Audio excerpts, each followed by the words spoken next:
दिगरनी channel की तरफ से फर्ज का प्यार भरा सलाम। छोटों को प्यार, बड़ों को आदाब। खुश रहिए, शाद रहिए, आबाद रहिए।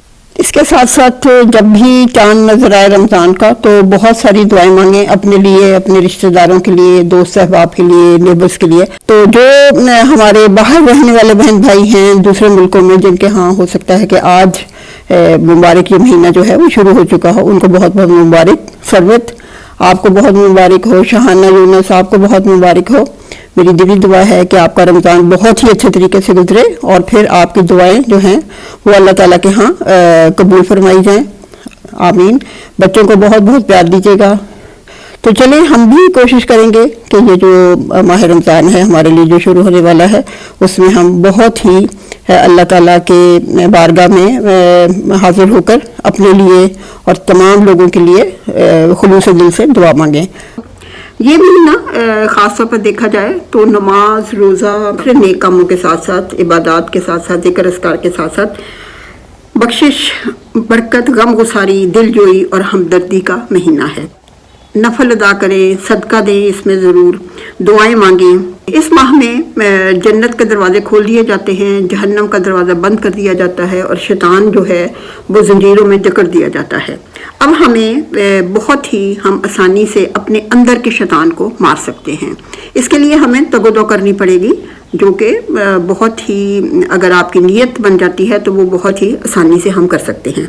अब इसको करने के क्या क्या तरीके हैं? झूठ बोलना, गीबत करना, दूसरों के नुकसान के बारे में सोचना, दूसरों की शख्सियत को मसख करने वाले जुमले बोलना, प्लीज़ उससे इज्तनाब करें। खुदा ना करे किसी के अंदर ये बुरी आदत पड़ चुकी है, इस माह के अंदर उस पर तवज्जो दें। ये बड़ी नेकी होगी अगर किसी एक बुरी आदत को आप छोड़ सकें, क्योंकि अल्लाह की रहमत से मायूस होना कुफ्र है। वो तो बार बार रहम करने के लिए हमें पुकारता है। हमें चाहिए कि हम उससे दुआ करें और फिर तौबा करें और फिर उसके ऊपर कारबंदी रहें। देखें, यही फर्क है बंदे और इब्लीस में। आदम ने गलती की, फिर उस पर पेशेमान हुआ, अल्लाह से ही दुआ सीखी और फिर पढ़कर बख्शिश मांगी। लेकिन इब्लीस ने कितनी बड़ी गलती की। वो अल्लाह का इबादत गुजार था, लेकिन गलती मानने की बजाय अकड़ गया। तो हमें भी अपनी गलतियों पर अगर सरजद हो जाएं तो सच्चे दिल से माफ़ी मांगें और फिर उसको मत दोहराएं। तौबा करें, क्योंकि तौबा का मतलब ही पलटना है।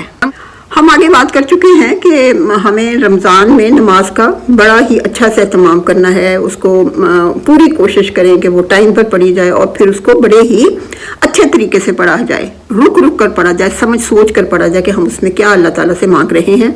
और सजदे में और जहाँ जहाँ हम दुआएं मांग सकते हैं वहाँ पे हम अपने लिए हर किस्म की दुआ मांगें। उसमें मत शर्माएं, मत झिझके। अल्लाह ताला जो है वो बख्शने वाला है और अल्लाह ताला ही चाहते हैं कि आप उनसे दुआएं करें और अल्लाह ताला हमको बख्श सके। कुरान मजीद के इंसानों पर 5 हुकूक हैं, जो कि है कुरान को मानना, दूसरा है उसे पढ़ना, तीसरा उसे समझना, चौथा उस पर अमल करना, पांचवा और जब खुद समझ आने लगे तो दूसरों तक पहुंचाना। यानी मानने का मतलब है ईमान लाना। उसके 2 पॉइंट्स हैं, जुबान से इकरार करना और दूसरे दिल से तस्दीक करना। कुरान शरीफ सिर्फ एक बार पढ़ने की किताब नहीं, बल्कि रेगुलर बेसिस पर उसकी तिलावत करनी चाहिए और समझना चाहिए। उसके पढ़ने से आपकी रूह जो है वो पॉलिश्ड हो जाती है। जैसे लोहा पड़े पड़े जंग-आलूद हो जाता है, इसी तरह इंसानों के दिल जंग-आलूद हो जाते हैं। कुरान पाक को समझकर पढ़ने से ये ख़त्म हो जाता है। अगर आप खुद ना समझें तो सुनी सुनाई बातों से आपका हमेशा आप शुबह शक में रहते हैं। हमें ये कुरान पाक की समझ आने लगे तो हमारा फ़र्ज बनता है कि हम उसे दूसरों तक पहुंचाएं और उनको खोल कर फिर उनके मतलब को भी समझाना चाहिए। करेंगे कि अच्छे से अच्छा हम इसको पढ़ सकें। नमाज के साथ साथ हम रेगुलर बेसिस के ऊपर रोज़ाना कुरान पाक की बहुत ज़्यादा नहीं तो 1-2 रुकू जो हैं वो उनको समझ कर पढ़ें और फिर उसकी तफसीर में भी जाएं अगर आपके पास टाइम हो। तो फिर आप देखिएगा कि आपकी शख्सियत पर कितना अच्छा असर पड़ेगा, क्योंकि खुद आप समझ रहे होंगे और फिर जो आपकी रूह को ताजगी मिलती है उसका एहसास फिर ही होता है जब हम उसको पढ़ते हैं।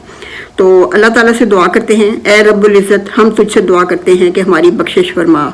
ए अल्लाह, हमें सीधे रास्ते पर चलने की तौफीक अता कर। ए मेरे रब, हमारे ऊपर रहमदिली और माफ़ कर देने का जज्बा पैदा कर, क्योंकि ये सिर्फ تیری دین ہے. آمین سم آمین. تو چلیں جی, تھینکس فار واچنگ. خدا حافظ.